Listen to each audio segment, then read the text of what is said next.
And welcome into Gator Bytes on the 1010XL.com podcast network, also being simulcast on the Florida Gator 1010XL Facebook page. Today's Gator podcast is brought to you by Southeast Orthopedic Specialist.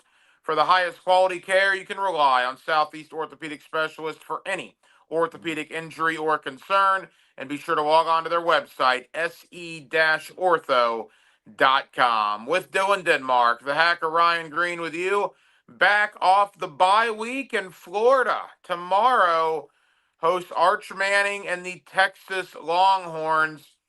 Denmark, my attempt over the next 25 to 30 minutes in this podcast is to maybe be more positive than I was last week. Last week, I kind of went heel on Billy Napier a little bit. I went to kind of a dark place.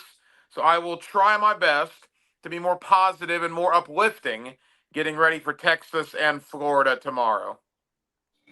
Yeah, I kind of feel the same right now as I did going into the Miami game. There's a lot of people that are out there. They're like, well, Florida maybe possibly could, make this a game. And there's been a lot of people in the media, just a little bit that I've seen. Josh Pate, Matt Hayes.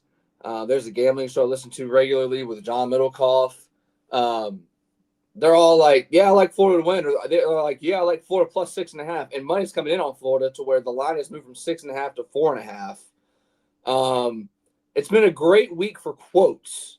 Billy Napier started the week with Tua has got that look in his eye, talking about DJ Lagway. And then Lagway talking about this offense is going to pop.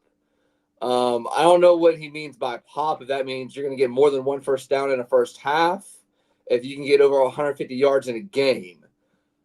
I don't know how much of that is going to happen. But there is a lot of positive momentum from our media brethren that think that Florida is, one, going to make this a game, or two, going to win this game. And quite frankly, I really don't see it. I'm with you. I think it's wishful thinking, quite frankly. Drop my pen. I need my pen, Denmark. Hang on. No, yes. 3, That's vital. 2, now we're back. Yes. There you go. I don't see it. Look. Would it be a great story if Florida were to circle the wagons like last year against Ole Miss or last year against LSU and win the game? Yeah, that would be a great story, and maybe they can turn their season around. I heard somebody this week say, well, what if Florida wins out? Billy Napier has won 4 road games in 4 years at the University of Florida. Mm-hmm. What are people talking about? They're not going to win out. I don't think they're going to win tomorrow. I just, maybe I'm wrong. And maybe everybody will be right. And for the second year in a row, they'll turn it around. I just don't see it. The offense is laughable. The play calling is disastrous. Lagway's been awful. And by the way, it's a Texas team that I believe also was on a bye last week. They were. It's a Texas team that's offense hasn't been great. Sarkisian's been working on a lot of stuff. So let's just take that basic framework.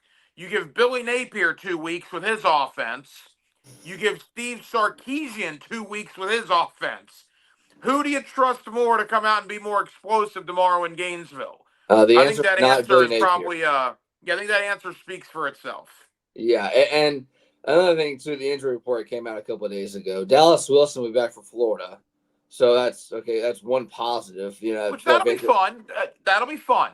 It will be. So Florida fans have been waiting for that for a month, and Texas is probably not going to have their first and second string running back. Baxter Jr., who's really good back, is not going to be playing. What that's worth, we'll find out tomorrow at 3:30. But I don't know where this is coming from, man. I mean, Billy Napier's offense, I saw a couple of stats. They put out like 18 points per game. They've had 1 touchdown against USF, 1 touchdown against LSU, 1 touchdown against Miami. There was a stat put out. I'm going to pull it up on Twitter. It was SEC Mike. I think a guy you've had on your show a couple of times. Yeah, Michael Bratton. He's a good. Yeah, Michael Bratton. He did explosive plays, offense, 20-plus yards. He did every SEC team, and then right beside it, he put where each team ranks nationally Ole Miss, number one. Then you go down the line. Okay, Alabama's in the middle. They're 54th in the nation. Florida is number 119 in the nation. Billy Napier is the play caller. We were told all offseason about how this offensive line is, how this running back room is, and how great these receivers are on the outside. And you are ranked number 119 in the nation and 20 in plays that go for 20 yards or more. And heck, outside that Long Island game, I don't know how many plays come to mind that they've had offensive plays that went for 20 yards or more. I think some of this talk about Florida, and again, I'm trying to look at it from a glass half full perspective, but I'm being honest too. I think because they had success last year after the bye. Remember all the talk about everything changed after the bye week, and I think people think the Lightning's going to strike twice. I don't see it, man. I don't. I think they had better talent last year on offense, at least at the skill positions, and they had better quarterback play. I mean, the quarterback play has been bad right now. They're not getting a lot out of their wide receivers. Maybe that's because of the quarterback play. The offensive line has been the biggest disappointment on the team outside of DJ Lagway. And I hope Lightning strikes twice. I don't see it. And this is also a Texas defense that limited Ohio State to 14 in Columbus. Now, Ohio State won that game because the Texas offense couldn't do anything, but this is a good Texas defense, and a Texas defense, mind you, that obliterated Florida last year in Austin. So, again, I think that people look at what happened a year ago after the bye week, are trying to say, yep, it's going to happen again. I hope they're right. I simply don't think it's going to be the case. Well, another thing too, I mean, this defense has been the one that's been keeping the Gators in these games. And the injury report from the other day, LJ McCray not going to be playing. Deshaun Johnson not going to be playing. Aaron Gates not going to be playing. Caleb Banks not going to. I mean, these are guys that, are big instrumental pieces of the team, and they're going to be out. I've seen a lot of talk too. I heard Josh Pay talking about this the other day. He was talking about, the schedules, and Florida's had a tough schedule. Even though LSU's not what everybody thinks they were, after they beat Clemson, LSU's still a good team with a good defense. And Miami, from what it looks right now, they're a top 3 team, and, they play Florida State tomorrow. Texas, they played that tough game, Ohio State week 1. Then it's been a bunch of UTEP and San Houston State, and they've struggled. How much that's worth, I don't know. If you flip the two schedules, what would Florida's record be with Texas' schedule? What would Texas' record be with Florida's? But, I mean, they're kind of the same team, it seems like to me. Both offenses have struggled. Both quarterbacks came in with high expectations and haven't lived up to it. I mean, Arch Manning couldn't live up to the expectation that everybody was giving him in the offseason. And the defenses have played well. I guess the only thing that's working for Florida is they're at home. And how is Texas going to be in the swamp? I know going back to last year, in November, what turned the corner was they were at home against Ole Miss. They were at home against LSU, and the corner started to turn. I don't think the corner's going to turn, but one thing we know, Hack, is playing in the swamp is a little different. And Yeah. it's sold out tomorrow, and we all know how that place gets. Sure, if it's 17-3 at half, people are going to boo the piss out of Billy Napier. That's just how the fans are. But it is at home, and that's going to play a factor tomorrow.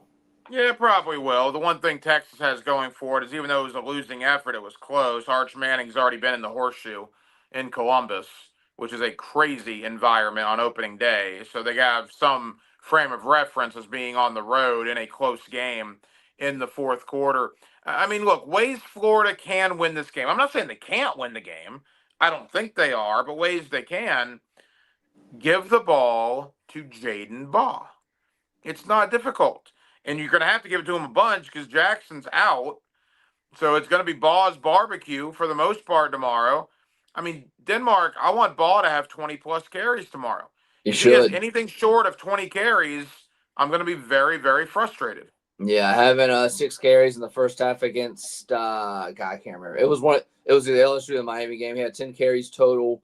The inability to run the ball has been the most surprising with this offense. I mean, we all said with that USF game, that, if Lagway can't get it going with his receivers, you can just, out physical USF's defense and you just be able to run the ball and get out there with a W at least. That didn't happen. And there's been no ability to run the ball outside of that one drive they had against Miami where they went 80 yards down the field and they started going off tackle. Other than that, there's been no ability whatsoever to run the football. So Florida wins this game tomorrow by continuing to play good defense, hopefully forcing a couple turnovers, giving the offense a short field, and running the football effectively. Maybe Lagway is a little bit more healthier. If he is, he still hasn't made right decisions. Not sliding when he takes off with it against LSU, throwing multiple turnovers when you're scratching your head. You're like, what are you doing? I mean, the reason why he threw 5 interceptions was because he threw the ball 49 times against LSU. That means you're not running the football. So those are a couple of things to look for tomorrow. Southeast Orthopedic Specialist brings you Gator Bytes here on the 1010XL.com podcast network for the best quality care. You can rely on Southeast Orthopedic Specialist for any orthopedic injury or concern. You can also check out the good doctor, Kevin Murphy, Thursday mornings on the drill with Jeff and Dan for his weekly analysis of injuries in the world of sports. And has been the case for many, many years on the Gator Bytes podcast. We certainly appreciate the continued support of Southeast Orthopedic Specialists.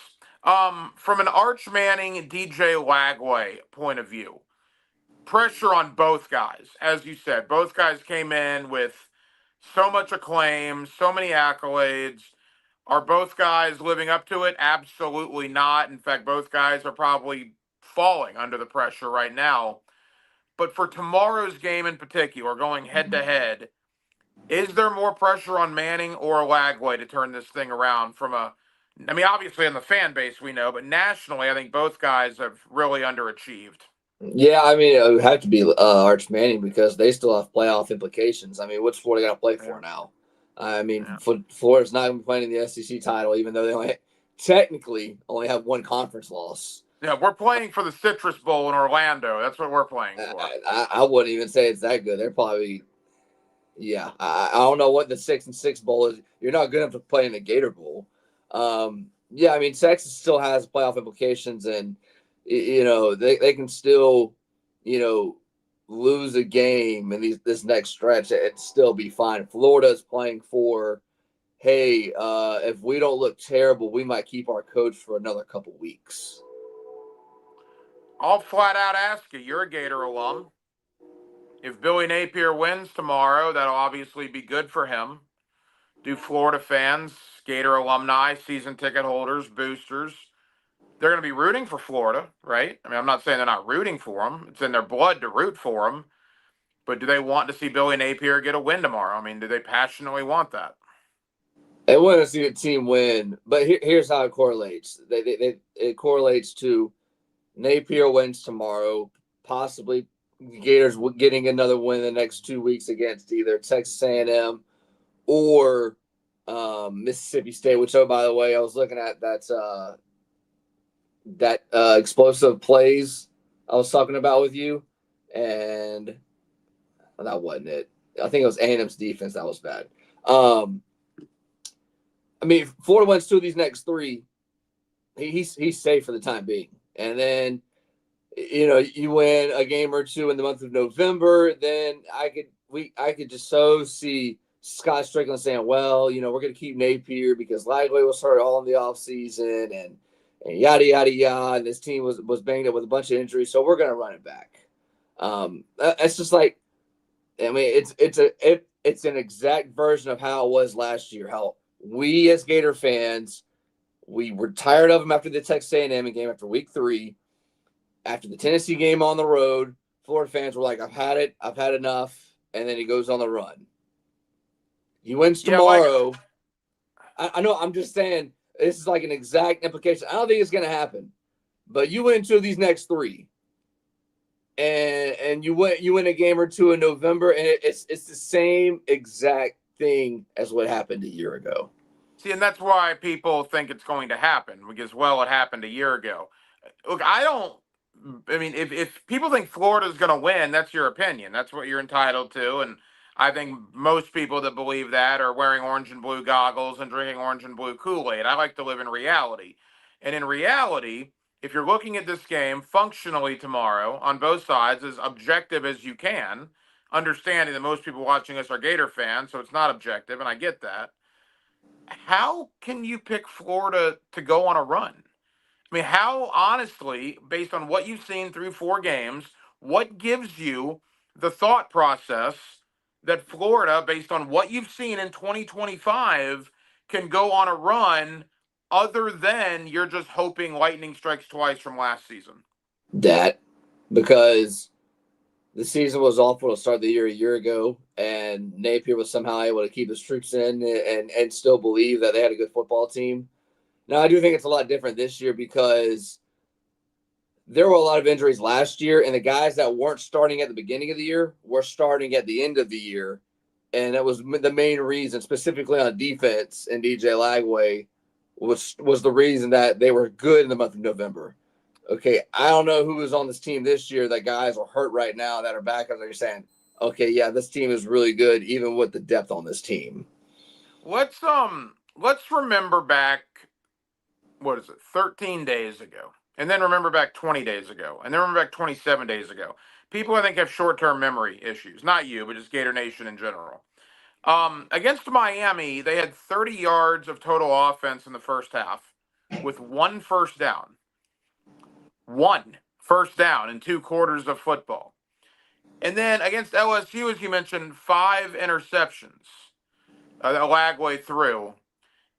And again, maybe Billy Napier is a miracle worker. Maybe he is. But I don't know how you correct the ineptitude of offense that we've seen in the last 2 weeks in a 14-day period getting ready for Texas tomorrow. To me, as bad as Miami was a year ago and as bad as A&M was a year ago, at times they actually looked functional on offense. I don't think this team has looked functional on offense in the last 10 quarters.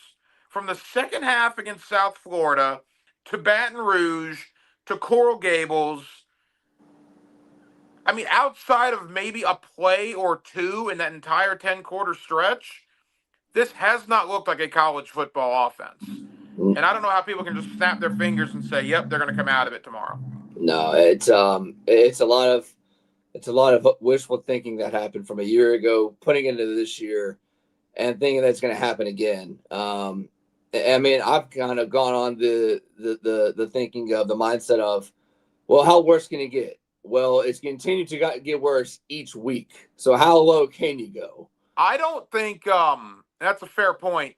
I honestly don't know if it could get worse than the first half against Miami. No. I mean, that might be rock bottom. 30 yards and 1 first down in the first Well, half. well, and another thing too, they didn't complete a single third down conversion the entire game, and the only first down they got in the first half was on a 4th and 1. So I mean, I just, yeah, I don't get it. I don't get it. I mean, I'm not breaking any news here. I'm picking Texas to win. I don't think it's a blowout. I think the Gator defense is good. I don't particularly think Arch Manning and the Texas offense is very good, which doesn't bode well for that side of the ball for them. I just have absolutely zero confidence in this offense to do anything. We'll give our score predictions in a moment, but I mean, I'm probably thinking Texas by 10, something like that. yeah, about what it was against LSU. Both offenses are not good. I would expect one of the offenses, rather be Florida or Texas, to make a couple mistakes, and that'd probably be the game in the second half. If Lagway's bad again tomorrow, do we see Tramel Jones, or is Napier just going to fall on that sword? He's gonna. I think he's gonna fall on that sword, but I don't throw Tramel Jones in. I mean, at what point? I mean, DJ Lagway is clearly, if he continues to what it was last 3 games, clearly not healthy, clearly cannot see the field, and he's just lost. Like, you go to the sidelines, and he's just like, his eyes are just this big, and he just doesn't, like, he's not talking with his teammates. Napier's trying to talk to him and slow him down, and it's like, it's not working. I mean, at some point, you try to find a spark for this offense, and you try to get something going. But Lagway's got the NIL deals. Lagway is, the highest recruit and all that, which is fine and well, but at some point, you got to be a football coach and you got to make a decision for what's best for the team. He is playing his home state school. Maybe that'll be some motivation. Obviously, Lagway from the state of Texas. Now I know it was mainly A&M that was involved in him. Texas a little bit, but A&M was the one that was really involved. But nevertheless, he is from Texas, playing the Longhorns. Maybe that'll light a fire under DJ Lagway. There's talent there. I think it's been broken based on this offense and based on the play calling and obviously the injuries. But I'm rooting for the kid. I mean, I'm not pulling against DJ Lagway. I've just seen nothing, certainly this season, to make me think that anything's going to change until I have to see it at this point to believe it. Southeast Orthopedic Specialist brings you Gator Bytes, 1010XL.com, podcast network, and of course, right there on the Florida Gator 1010XL Facebook page. Southeast Orthopedic Specialist, se-ortho.com. For the highest quality care, you can rely on Southeast Orthopedic Specialists. And again, we certainly appreciate their continued support here for years and years of the Gator Bites podcast. Back into Florida, Texas in one moment. A couple other games I want to hit on. Last year in Nashville, Diego Pavia and the Commodores knocked off the Crimson Tide. The rematch tomorrow in Tuscaloosa. How about College Game Day going to be in Tuscaloosa? How about that? And they're there probably more so for Vanderbilt, quite honestly, than they are for Alabama. Does Vandy keep this thing close? Is it a game in the fourth quarter for the undefeated Commodores in Alabama? I think it's a game at the half, but I think eventually Alabama's going to remember what happened last year. I think Alabama will probably run away in the fourth quarter. Vandy does do a lot of good things on offense with Diego at quarterback and their run game. But eventually, I think Alabama's going to be too good. Alabama going on the road to Georgia and doing what they did last week. I know they didn't score any points in the second half. It's pretty impressive. Ty Simpson, the progression he's made from when they played Florida State to he looked like he and the guy to last week playing Georgia. Like, oh, this dude's he's pretty good. I'll take Alabama in that game. I think it was Bill Bender that we had on Hacker After Dark, national college football columnist for the Sporting News. I thought he brought up a great comparison. Remember when Manziel went into Tuscaloosa and beat Alabama, and then the next year Alabama went to College Station, just completely shut him down? You wonder. Now that was Yeah, Saban, obviously, but you wonder. I mean, Pavia. That's where Pavia got on the national map last year in beating Bama. Now he has to go into Tuscaloosa. I just think that might be a tough putt for him tomorrow. yeah, I remember that game with a Manziel. I wouldn't say shut him down. I remember A&M went on a run late in that game, and like Mike Evans had like a 98-yard touchdown, and they were down 2 touchdowns and came back, and then Alabama ended up winning that game. I could see something similar to that. But this Vandy team isn't. They've had a softer schedule. They've beaten South Carolina a couple weeks ago. They And can beat score. Virginia Tech, which all of a sudden now Virginia Tech's starting to play some football. Yeah, now that they fired their coach. So we'll see. That's a good one tomorrow. But I think Alabama's just a little too good tomorrow. Clearly, the best game in the state is Miami and Florida State. Is a little luster off because of FSU's loss to Virginia? Yeah, probably. It was a bad loss for Florida State. But nevertheless, 7:30 ABC tomorrow night, the Hurricanes and the Seminoles. Look, say what you will about Florida State, and I'm sure people will because they're Gator fans that are listening to this podcast. You got to give them one thing. Doak Campbell on a Saturday night for a big game is a madhouse. It is a crazy, crazy deal. Can Florida State knock off Miami tomorrow? What's your thought? Obviously they can. I think Miami is a little too good on the road. Florida State lost last Friday. Virginia likes to score a lot of points. The defense, Florida State's defense, just wasn't able to get a couple stops in that game last week. I think Miami does end up winning this game. This is a game where you don't look at what happened last week, and you don't look at the records and stats. It's a rivalry game. Anything can happen, but I think at the end of the day, Miami's offense is a little too good, and they might have one of the best players in the entire country, and Ruben Bain Jr., that defensive end. That dude is a game wrecker, and if he gets something going early, He's going to take that crowd out pretty early, and Miami might have like a 14-point lead at halftime. And Florida basically did nothing against that Miami defense. So it'll be interesting to see how Miami plays against Gus Malzahn, Tommy Castellanos, and Florida State. To me, Denmark, I think it's a nail biter in the fourth quarter. But at the end of the day, I'll take the Hurricane lines of scrimmage, the O line and the D line for the Hurricanes over the O line and the D line for Florida State. And because of that, give me Miami tomorrow night at Doak Campbell. All right, and that brings us back to Florida, Texas. Again, I don't think you and I are breaking any news here. We're both taking Texas. But amazingly enough, and I agree with you, we're almost in the minority among our colleagues. There's a lot of people picking Florida to win the game, but I think you and I are in agreement. We both just don't see it that way. No, I see another ugly offensive performance from both teams. Excuse me. I think that's something similar to what we saw against Florida and LSU. I know Florida had a lot of turnovers and LSU wasn't able to move the ball. I think it's something similar like that. I see a 23-13 kind of game.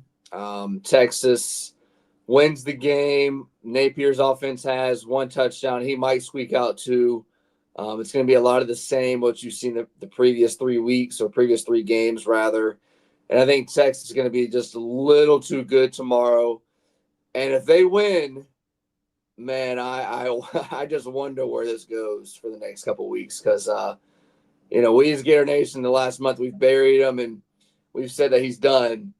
And, as they say, history repeats itself. I'm not of the same belief, but I'll be very interested to see where the fans and where the media stand after this game if Florida's able to win the game tomorrow.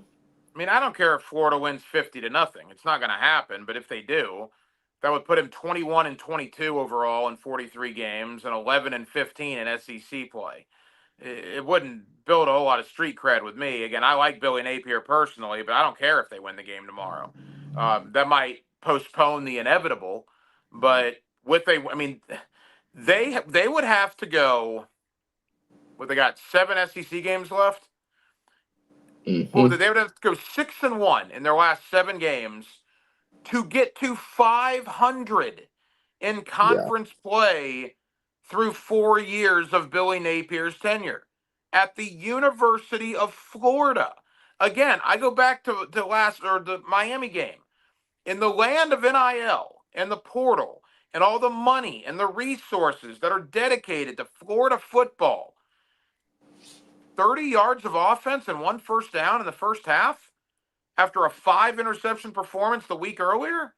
I'm sorry, at some point, one win won't cut it. I hope they win tomorrow, but even if they win tomorrow, Dylan, honestly, my thought on Napier is not really going to change. No, mine doesn't either. He went on the run he did last year, November, and I wanted him gone.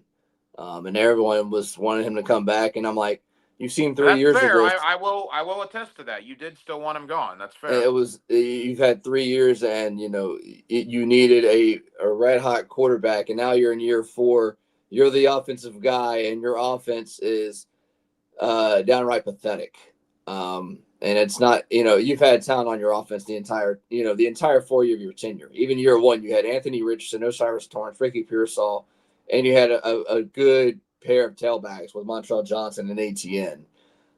My opinion's been the same. The only thing with Florida and why I think he could possibly stay is because of one, Scott Strickland relationship he has, and 2, something that no one's talking about that's very important is Florida still doesn't have a president. Right. So The Scott Strickland stuff, at some point, that's not going to matter. you At would some think point, you would think the it'll go above boosters, Scott Strickland's head. yeah, you would think the boosters eventually would say, all right, here's a bag of cash. We're getting rid of him. We're getting rid of the staff, and we're going to bring in the guy we want.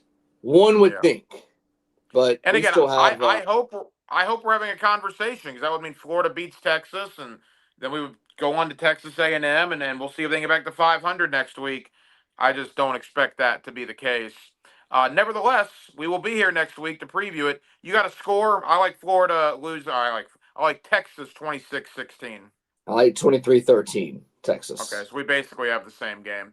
All right. Well, regardless of what happens, we will be back next week to preview Texas A&M. Well, that'll be fun. Going to College Station, Kyle Field next week. Florida again, 4 road wins in Billy Napier's tenure, and they get to go play the 12th man next week. A 12th man that all of a sudden is winning a lot of football games there at Texas A&M. We'll be back to preview it. Reminder tonight, if you're in the Jacksonville area or here on the 1010XL social media platforms, Denmark and I will have Friday Night Lights for you, reacting to all the high school football games in Northeast Florida. Dylan, that'll get underway in about 13 hours from now, about 9:30 this evening, but it should be a fun Friday night. Yes, we got Trinity Riverside, two teams that haven't had the start of the season they've won. They're trying to get back to winning ways. Beachside, Tocoy Creek, Bishop Kenny, Tallahassee Rickards will probably be a good one. A lot of teams on a bye week, but there's still a decent amount of games on the slate tonight. And we'll talk to you at 9:30 tonight under the Friday Night Lights. He is Dylan Denmark. I'm the hacker Ryan Green. Thank you for watching and listening to Gator Bytes, 1010XL.com and the Florida Gator 1010XL Facebook page.